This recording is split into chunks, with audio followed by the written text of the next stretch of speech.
Bueno, ahora sí comenzamos entonces con las noticias del día de hoy y hay buenas y malas como siempre. Arrancamos por el nuevo revés que le dio el Senado de la Nación al gobierno de Javier Milei en una jornada maratónica. Nuevamente, en este caso fue la Cámara Alta la que dio las buenas noticias porque se revirtieron una batería de decretos que había sancionado el gobierno nacional, esos decretos que ya tenían el rechazo parcial por parte de la Cámara de Diputados y ahora fueron rechazados de forma total por el Senado de la Nación. Y además, aprobación de algunos proyectos muy importantes que para el gobierno, bueno, según ellos, son leyes que ponen en riesgo toda su organización de gobierno. Vamos a arrancar por los decretos. ¿Cuáles se revirtieron? Bueno, los que degradaban al INTI y al INTA, temas que venimos siguiendo con muchas entrevistas que pueden repasar en todo el canal de YouTube de Trinchera TV. También se revirtieron los decretos que modificaban el Banco Nacional de Datos Genéticos, algo celebrado por la organización Abuelas de Plaza de Mayo y por todos los organismos de derechos humanos argentinos. También se dio marcha atrás con el cambio en el régimen de la Marina Mercante. ¿Recuerdan ese decreto que decíamos acá? A través de algunas modificaciones en la forma de trabajo de la Marina Mercante, lo que terminaba haciendo era de alguna forma decretando el fin de los paros y de la huelga, porque terminaba caracterizando como esencial a muchísimas áreas que bien sabemos no lo son, ¿no? Como por ejemplo algunos espacios de comercio y demás, que lo único que tenían como fin a la hora de declararlos esenciales era que no puedan realizarse medidas de fuerzas contundentes y totales, ¿no? Sino siempre tener que garantizar entre un 10, 15 o 30% de mantener abierto y a disposición el espacio. Algo similar que, como hemos hablado acá, sucede en las guardias, ¿no? Por ejemplo, en los casos en los que sí estamos hablando, obviamente, de algo de total esencialidad, como es atención de urgencia. No así el caso de un comercio o algunas otras dependencias de la Marina Mercante que buscaban, bueno, como decíamos, cambiarles el régimen con este DNU que ahora entonces fue volteado por la Cámara de Senadores, así que pierde vigencia. Y por último también, otro de los decretos rechazados fue el del cierre de Vialidad Nacional. Sí. Así que tendrá que dar marcha atrás el gobierno con las disposiciones alrededor de esto. Todos los proyectos con más o menos votos tuvieron más o menos un 60, 55, 58, entre 55 y 60 votos negativos, estos decretos, alrededor de 13 votos positivos y algunas abstenciones muy, muy pocas, entre 1, 2 y 3, no quiero mencionar uno por uno cómo salió cada resolución, pero para que nos hagamos un diagrama, fueron rechazados de forma contundente por la Cámara de Senadores, por alrededor, como digo, 60 votos sobre 72 senadores que hay, no piense que son 60 votos por sobre los 256 que conforman diputados. Acá estamos hablando de senadores que, como bien saben ustedes, son muchos menos porque dependen de la representatividad de cada una de las provincias. Bueno, esto fue en el caso de los decretos. ¿Saben qué hizo el gobierno mientras la Cámara de Senadores iba tratando los distintos decretos y los iba poniendo, ¿no?, a disponibilidad del Ejecutivo para que finalmente en realidad sean ya promulgados? Recordemos que el gobierno no puede insistir en decretos que el Congreso de la Nación rechace.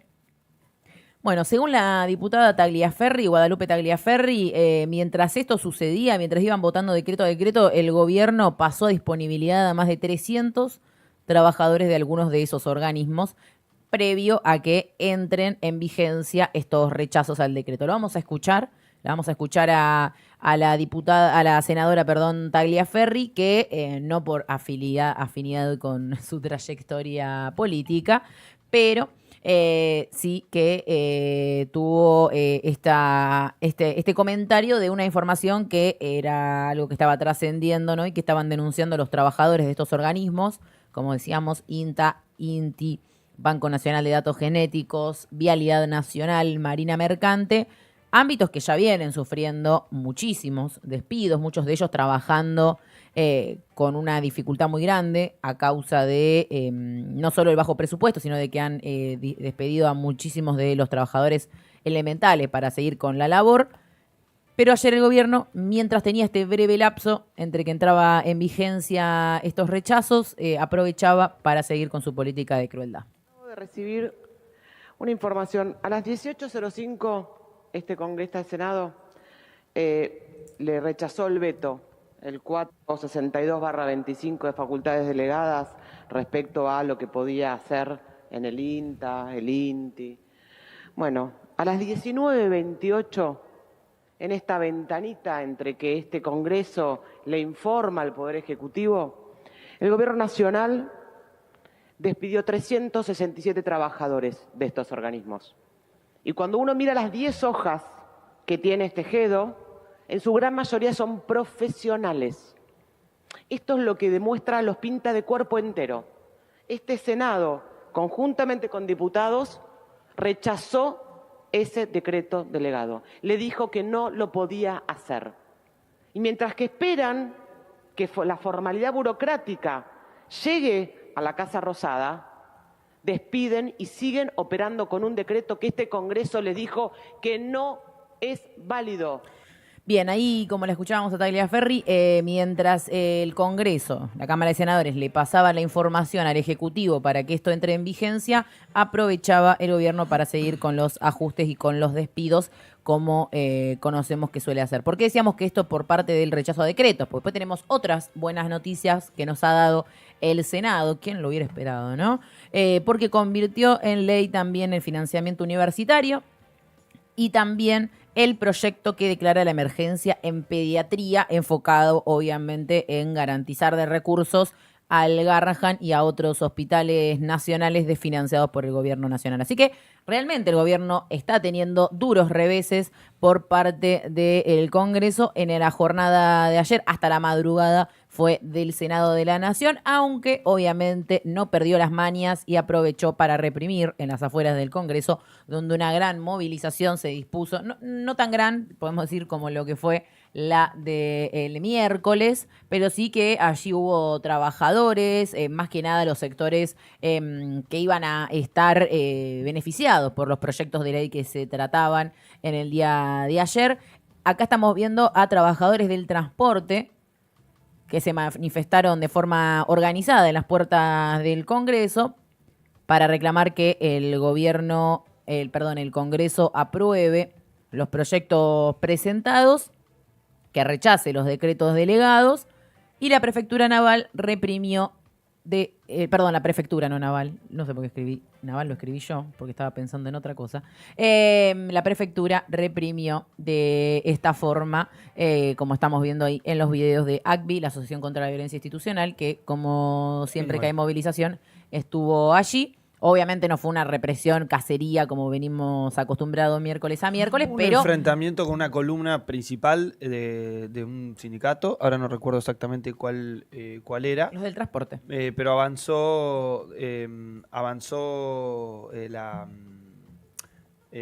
la columna, sobre todo de la Prefectura Naval Argentina, fuertemente sobre esta columna de compañeros, gaseando y utilizando los mismos artefactos que mostramos, las pistolas Birsa, con la utilización tanto de gas pimienta, como ahí justo se ve en el video que estamos compartiendo de ACVI, como las municiones que ya hemos mostrado que se utilizan todos los miércoles. Ya un panorama que no es solo de miércoles, sino de cada vez que haya una concentración en el Congreso o en cualquier otro rincón de la Argentina. Así es. Cuando digo trabajadores del transporte me refiero a principalmente camioneros y a trabajadores organizados en la Confederación Argentina de Trabajadores del Transporte, literalmente. Así que esos eran los sectores que estaban allí movilizándose. Principalmente una columna del sindicato de camioneros, según informa el medio Data Gremial. Así que bueno, esto se vivió en el día de ayer y les voy a traer una de último momento, que no era la que estaba planeada, así que Mati Marchi, te borro los papeles de lo que tenía hasta ahora, porque es algo de último momento que se trata de allanamientos en las casas de Spanuolo, Garbellini, de la ANDIS misma, de la Agencia Nacional de Discapacidad, de la droguería suizo-argentina, esta droguería que aparentemente estaría involucrada en estos desvíos de fondos y en estas cobras de coimas a las grandes farmacéuticas. Se dice que entre sus accionistas están los Menem, para resaltar también, y los directivos también de la droguería suizo-argentina. Uno de ellos, Emanuel Kovalipker, que ¿saben con cuánta plata fue sorprendido en el allanamiento de hoy? Poquita, seguro. $200.000 y algunas Iba a comprar anotaciones. un departamento. Vos también sos tan Vos decís mala. que estaba yendo en ese preciso momento porque dice que lo encontraron escapándose en el auto con esa plata. No, pero estaba yendo a comprar el departamento porque él está... se va a casar a fin de Bueno. año como Morales. Como, sí. Como recuerden que les comentamos y que explicó detalladamente Franco en el día de ayer, que recomiendo que vayan ahí para repasar un poco de dónde se destapa todo este escándalo de posibles, y ya a esta altura casi seguras, coimas que se cobraban a droguerías y farmacéuticas por parte no solamente de la ANDIS, de la Agencia Nacional de Discapacidad, sino que un porcentaje voluptuoso que se dirigía directamente a la Presidencia de la Nación, según denuncia en audios el propio Españuelo. Quien denuncia esto es Gregorio Dalbón, lo recordarán, ¿no? Un abogado muy conocido de la política, ha sido abogado en algunas causas de Cristina Fernández de Kirchner, que es quien hace la denuncia penal, y es el juez Casanelo y el fiscal Picardi los que ahora ordenan estos allanamientos que se dieron, como decíamos en la mañana de hoy, por la Policía de la Ciudad Autónoma de Buenos Aires. En cada procedimiento, según informa Noelia Barral Grijera, se secuestró información sobre las licitaciones, o sea, todo el papelerío que se pudiera juntar. Y como decíamos, Emanuel Kovalipker fue sorprendido en Nordelta cuando estaba arriba de su auto con $200.000. ¿Yendo a dónde? Dice Franco que a comprar un departamento. Estaba No yendo lo a comprar un sabemos. departamento, seguro, porque con $200.000, ¿qué haces vos? Mirá qué preocupación que tiene el muchacho. Mirá qué tranquilo que está. Está panchito. ¿Es de Kovalipker? Emanuel Kovalipker. Yo no lo conozco realmente, porque pensemos que es un directivo de una droguería, o sea, las chances de que nosotros les conozcamos las caras a esta gente son muy pocas. Muy pocas. Sí las vamos probablemente, ojalá, las empecemos a ver cual figurita en todos lados, porque son la corrupción de la ruta del dinero Carino Milei. No, Según data clave es ese, Manuel. Vamos. Según data clave es ese Manuel, está Sí. bien. Sí, yo estoy dando fuentes de todo porque no me voy a hacer cargo de información falsa porque es todo lo que está pasando ahora. Y yo no tengo información del juez Casanelo todavía. No tengo los teléfonos parece que abiertos. salió sorteado el juzgado, el número 11, en el cual está Casanelo. Me acuerdo que el señor Lanata le decía tortuga. No parece tan tortuga, o por lo menos avanzando con esta causa. Y viste que siempre los tiempos judiciales es como que van a compasé de los tiempos políticos, y sobre todo cuando estamos viendo un gobierno complicado. Ayer me mostrabas un tuit de alguien que decía... ¿Qué te mostré? Me mostraste un tuit que decía: la devoción por la guita de Karina Elizabeth va a traer muchos problemas a este gobierno. Sí. Acuérdense y guarden este tuit del año pasado. Eso lo decía Juan González, el escritor del libro de la biografía no autorizada de Javier Milei, Loco, que en mayo del año pasado, en mayo de 2024, si no recuerdo mal ese tuit que puso, decía... dice, guarden este tuit, la devoción que tiene por la plata Karina Milei le va a traer varios problemas a este gobierno.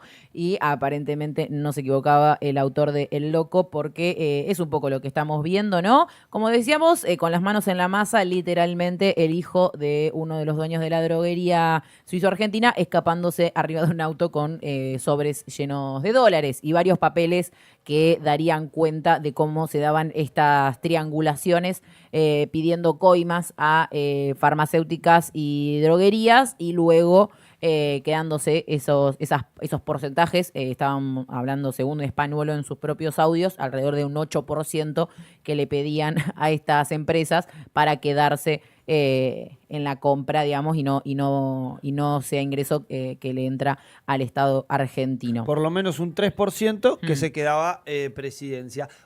¿Sabes qué? Me puse a escuchar algunos de los otros audios que no compartimos. ¿Fue ayer la columna que hicimos o antes de ayer? Ayer. Me quedé escuchando después algunos de los audios que no llegamos a compartir y demás. Y hay algunos en los que Españolo dice, yo le dije a Milei, che, tu hermana está choreando. Sí. ¿No? Cuando habla con alguien. Llega a un punto todo esto, en lo cual, insistimos, es interesante que obviamente se avance en recabar toda esta información, sobre todo porque va a haber datos cruzados. Me imagino que se van a secuestrar teléfonos. Cuando ayer aparecía el tuit de el periodista de Argenzuela, Jorge Rial, ahí va, un poco nos preocupaba alrededor de la alarma, ¿no? Porque sabemos que hay una dilatación de la justicia con respecto a los tiempos, ¿no? Y a los avisos ante movimientos importantes. Y sobre todo lo hemos visto, quizá la causa emblema de esto es la causa del intento de magnicidio a Cristina Fernández de Kirchner, cuando hasta el propio teléfono del muchacho de Fernando Sabac Montiel fue borrado. Así que, por lo pronto, le pedimos a Casanelo que no le pida los mismos técnicos a María Eugenia Capuchetti. Así es. Bueno, quien señaló justamente esta doble vara del Poder Judicial y también de los discursos oficiales del gobierno, es Cristina Kirchner, que lanzó un Che Milei en la mañana de hoy. Che Milei. Che Milei, ¿te acordás de la doctrina vialidad? Dijo la expresidenta, esa que inventaron para meterme presa y proscribirme con el argumento de que una presidenta no podía no saber lo que pasaba en cada obra pública realizada en Santa Cruz y en todo el territorio nacional. Bueno, déjame decirte, dice Cristina, que las coimas del 3% que recibe tu hermana de los medicamentos de los discapacitados y que pide su amigo y colaborador Lule Menem es infinitamente peor y muy grave, en serio, en términos de responsabilidad penal, porque si yo como presidenta debía saber y por lo tanto era responsable penal directa de lo que hacía cada funcionario público, imagínate vos, después de que todos los argentinos hemos escuchado a tu amigo y abogado personal Diego Españolo relatar cuando te fue a ver para informarte personalmente de las andanzas de El Jefe y su pandilla, cobrando retornos nada más ni nada menos que con los medicamentos en el área pública de discapacidad a la que le pasaste la motosierra. Más escandaloso y vergonzoso no se consigue y encima lo único que se te ocurre es rajar al que te fue a contar lo que pasaba. ¿Qué vas a decir ahora? ¿Que no sabías? ¿Que no te enteraste? ¿Que quién es ese españolo? ¿Quién lo conoce? ¿Que no la conoce a tu hermana? Dale. Postdata 1, viste que Cristina ya adoptó Me la gustó lo metodología. de postdata 1, postdata 2, postdata 3. Hay 3 postdata. Postdata 1. Los audios de tu amigo españolo prueban que te avisó de las coimas y hermano no hiciste nada. O sea, ni siquiera te van a poder aplicar la doctrina vialidad porque vos, Milei, sí que sabías. Postdata 2. Jonathan Kovalevkier, el muchacho que estábamos viendo acá, uno de los dueños de la droguería La Suizo Argentina, Sociedad Anónima, mencionada en los audios de por Españolo, mencionada en los audios por Españolo como el dispositivo a través del cual se cobraban las coimas, es amigo personal de Mauricio Macri, dice Cristina Fernández de Kirchner, con quien juega al pádel, igual que los fiscales y los jueces que me condenaron. En dichos audios, Españolo también menciona que le pusieron como director a Daniel Garbellini, un delincuente que estaba en la gestión de Macri, según expresiones textuales. Como siempre digo, todo tiene que ver con todo. Y postdata 3, déjame decir la postdata 3 sí, porque perdón. es igual de importante, cada vez va a quedar más a la vista el escándalo de un poder judicial que funciona como partido e instrumento político del poder económico y de los intereses extranjeros contra los intereses de la Argentina. Tuiteó esta mañana que se levantó tranquila la ex vicepresidenta y 2 veces presidenta Cristina Fernández de Kirchner. Todos los caminos terminan, como Mauricio. siempre. Por eso, para quienes den por muerto al killer, siempre tengan cuidado. Él puede cerrar mal una lista. Él puede irle mal en una elección de medio término. Pero nunca va a dejar de operar sobre esta Argentina. Así Esto que, es- dice Cristina, entonces vinculaciones directas entre este muchacho que estábamos viendo ahora, que lo encontraron con los fajos de plata, y Mauricio Macri. Sí. No, pará, porque todos tienen el mismo apellido, no. Cristina apunta a Jonathan Kovalevkier, que no es Emanuel. No es ese Emanuel. Emanuel es el hijo de Jonathan, porque Emanuel es el que estaba con los sobres de dólares, es el hijo del dueño de la droguería. Estaba haciendo una diligencia. $200.000. Me ¿Quién lo no pi- tiene $200.000 abajo del colchón? Me lo pidió papá, dijo Emanuel. Este bolsito lo estoy llevando para hacer un pago. Ahora que tengo que ir a comprar a unas la aspirinetas. verdulería. No, aspirineta no, nada que tenga que ver con droguería, porque no, si eso no no. va a ser peor. Pensé que estaban haciendo el pago. Así que, bueno, estas son las últimas noticias, en realidad, noticias de último momento que hay respecto a la causa de corrupción en la Agencia Nacional de Discapacidad y que, como decíamos, llega hasta las altas esferas del poder, incluyendo al presidente de la Nación, a su hermana, Karina Milei, a sus cercanos, los Menem, y bueno, tocando acá, como nos dice Cristina, incluso al ex presidente de la Nación, ojos color cielo, Mauricio Macri. De mucho esto más vamos a seguir hablando. Ahora nos vamos a meter en la comunidad de la mano de Malemanes. La comunidad de Male.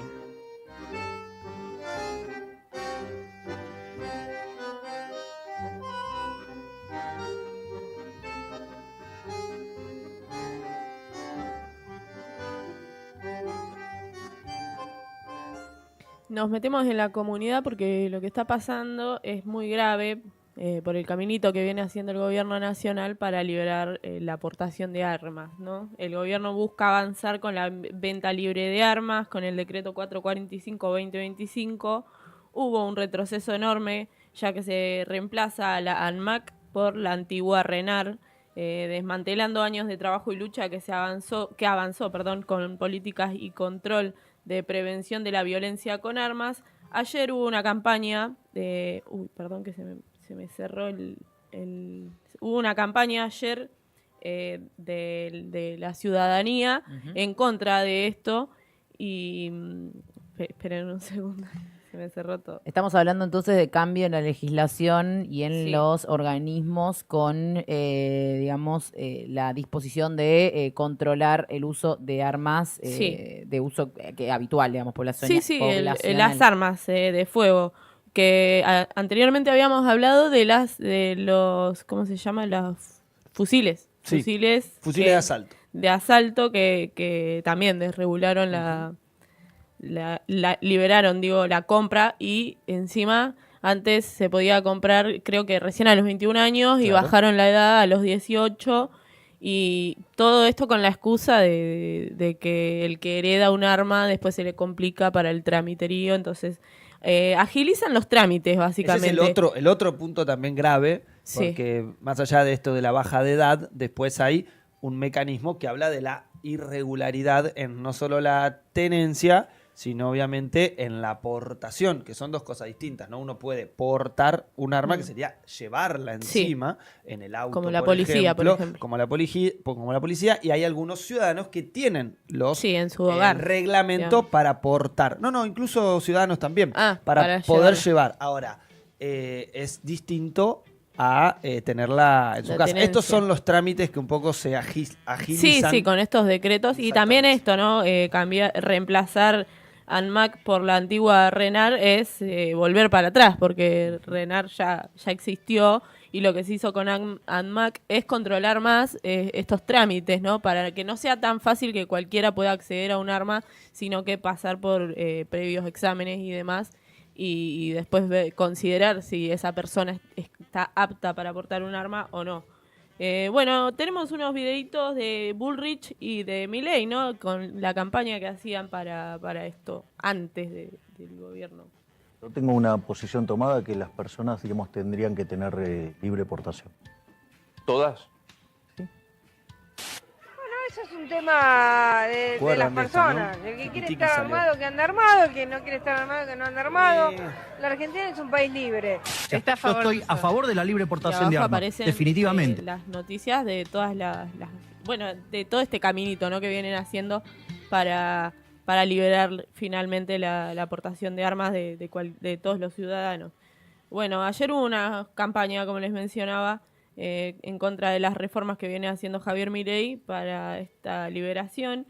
La jornada que tuvo lugar a las 5 aproximadamente, a las 5 de la tarde, en contra de las políticas de Milei, y fue en el mural que recuerda a Alfredo Marcenac, asesinado ahí mismo en 2006, en Avenida Cabildo al 1700 por el tirador de Belgrano, que portaba un arma de fuego autorizada por el Estado, disparando abiertamente en la vía pública. Gracias a la lucha por la muerte de Alfredo Marcenac, se pudo avanzar en un montón de ¿cómo se dice?, de pasos para que no se le pueda dar un arma a cualquier persona, como les mencionaba.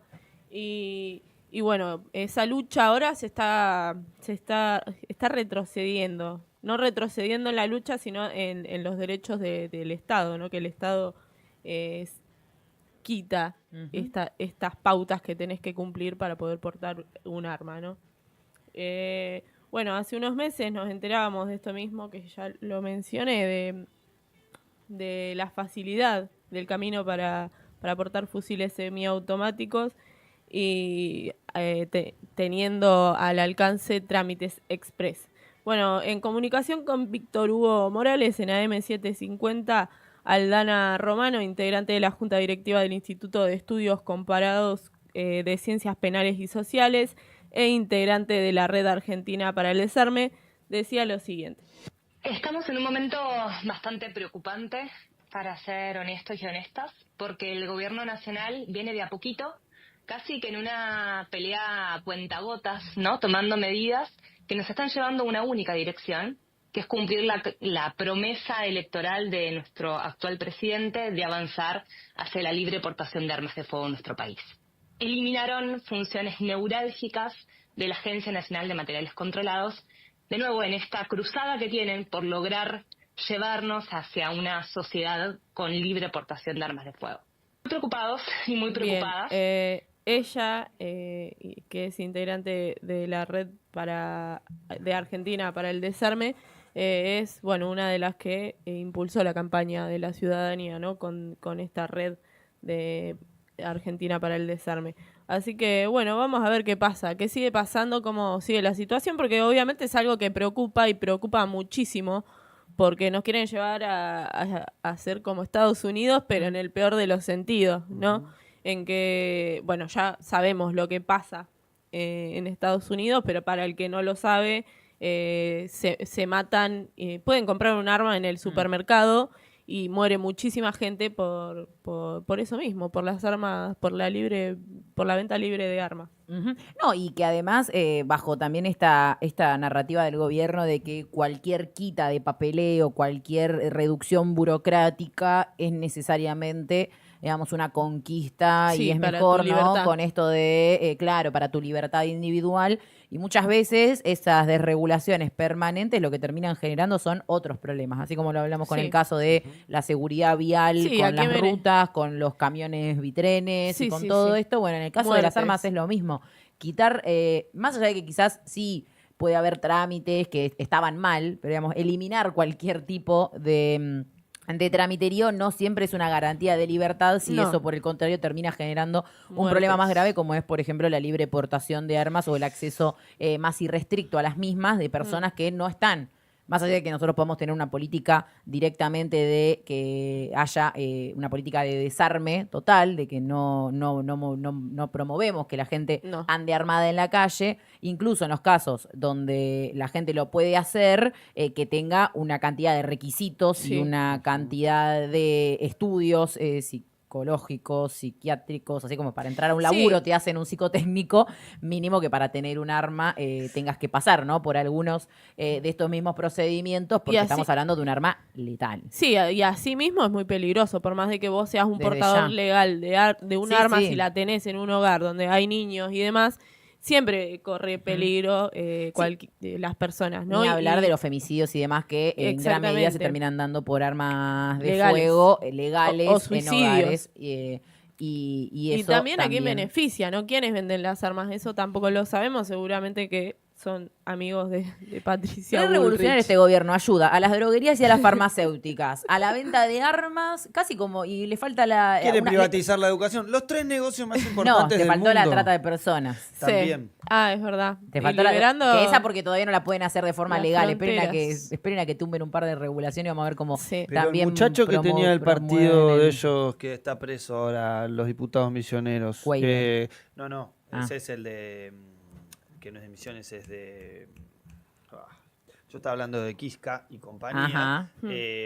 compañeros de puerta, Sí. todos muchachos que, bueno, estaban Sí, siendo vinculados a la pedofilia. Vinculados a la pedofilia y a todo lo que es parte del Sí. compartir y vender y comercializar todo material bien nefasto, todo en sus propios teléfonos personales. Digo porque uno puede creer que un compañero de lista puede hacer, no sé, más o menos, no sé cómo decirlo, puede tener su carácter negativo tu compañero de lista. Ahora,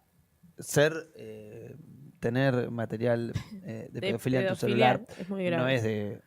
es un carácter que, Sí, que por lo menos delictivo. requiere de un Y nivel peligroso. de denuncia alrededor dime con quién andas y te diré quién eres. Tengo una Bien, noticia más para repasar que es de trabajadores de prensa que también estuvieron movilizando porque trabajadores de prensa, reporteros gráficos de Agra y de Cipreva independientes movilizaron hacia el Ministerio de Justicia por la feroz represión que sufren en las marchas, con una clara persecución y una fuerte campaña del gobierno por reprimir a todo aquel que se anime a mostrar lo que hace cada miércoles con los jubilados.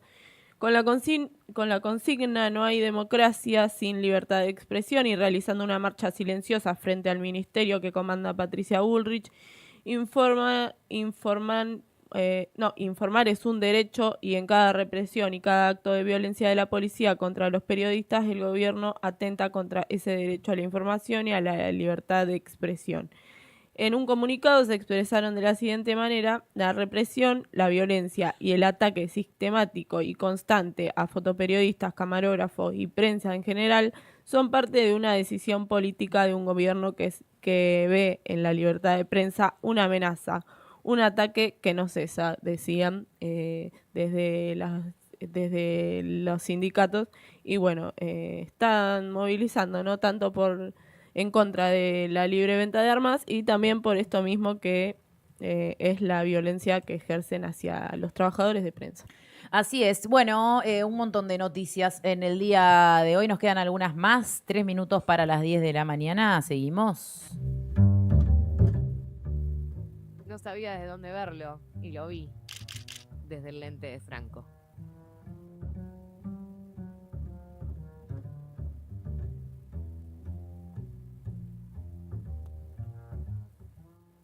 Bueno, ¿se acuerdan que hemos hablado alrededor de las distintas plataformas que transmiten eventos deportivos y permiten, de alguna manera, que los eventos privados de tanto digo deportivos para no decir exclusivamente de fútbol, como pueden ser, por ejemplo, las carreras de Fórmula 1, para quienes, por ejemplo, en ese momento no están en su casa, o las peleas de boxeo, como para quienes en ese momento, por ejemplo, no se encuentran en su domicilio, pese a haber pagado el paquete de contenidos, ¿no? Porque a veces quienes tienen esos paquetes no están en ese momento en su casa y, sin embargo, a veces no pueden verlo estando, por ejemplo, afuera. O el objetivo también de esas plataformas era para quienes no podían pagar ese servicio. Entonces así surgieron un montón. ¿Se acuerdan que nosotros hablamos de fútbol libre, incluso? Pelota libre. Claro, y estuvimos alrededor de lo que fue la detención de Ezequiel Ponce, el titular de fútbol libre, que bueno, luego fue liberado, pero fútbol libre fue cerrada como plataforma. Bueno, hoy vamos a traerle una noticia porque en el día de ayer fue detenido Alejo Leonel Warles, conocido como Gigi.